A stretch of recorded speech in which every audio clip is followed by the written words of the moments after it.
कुशीनगर।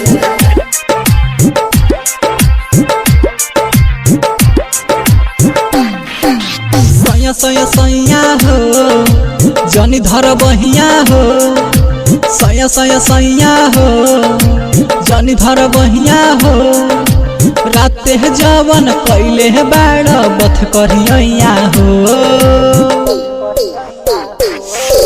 सैया सैया सैया हो जनी धर बहिया हो, सैया सैया सैया हो जनी धर बहिया हो, राते जवन कैले बाड़ बथ करिया हो।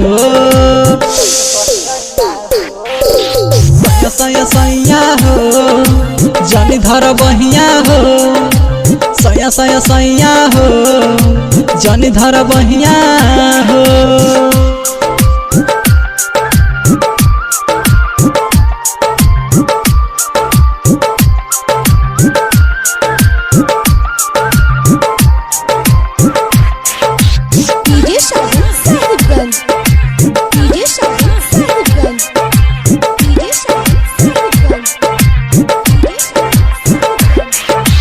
पलंग में अलंग फंसा के राजा दिहला तू पलंग तुरी, एने ओने जनी छुआए सैया बना के रहत धोरी।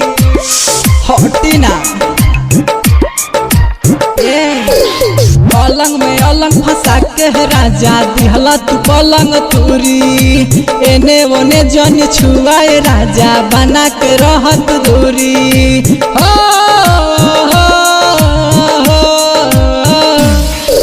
सैया सैया सैया हो जनी धर बहिया हो, सैया सैया सैया हो जनी धर बहिया हो।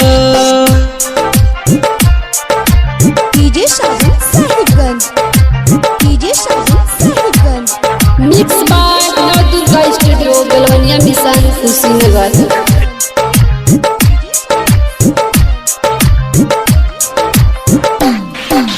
चढ़ल जवानी के पानी ये राजा रात में झार दिहला, नए लहंगमा नए चोलिया दाते से फार दिहला। ई का करता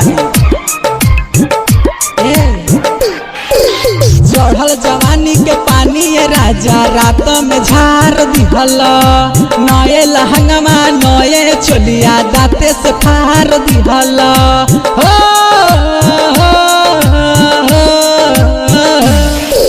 सैया सैया सैया हो जनी धर बहिया हो, सैया सैया सैया हो जनी धर बहिया।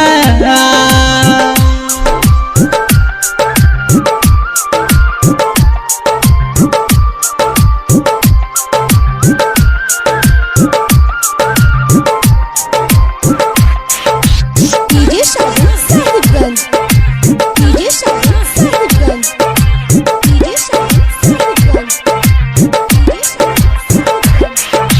राइटर गणेश बढ़ता कॉलेज धर जनी हमके पाजा, पंकज पार्सल बात कही नारसल जन दी हमके साजा। ए राजा सुनो ना, राइटर गणेश बढ़ता कॉलेज धर जनी हमके पाजा, पंकज पार्सल बात कही नारसल जन दी हमके साजा।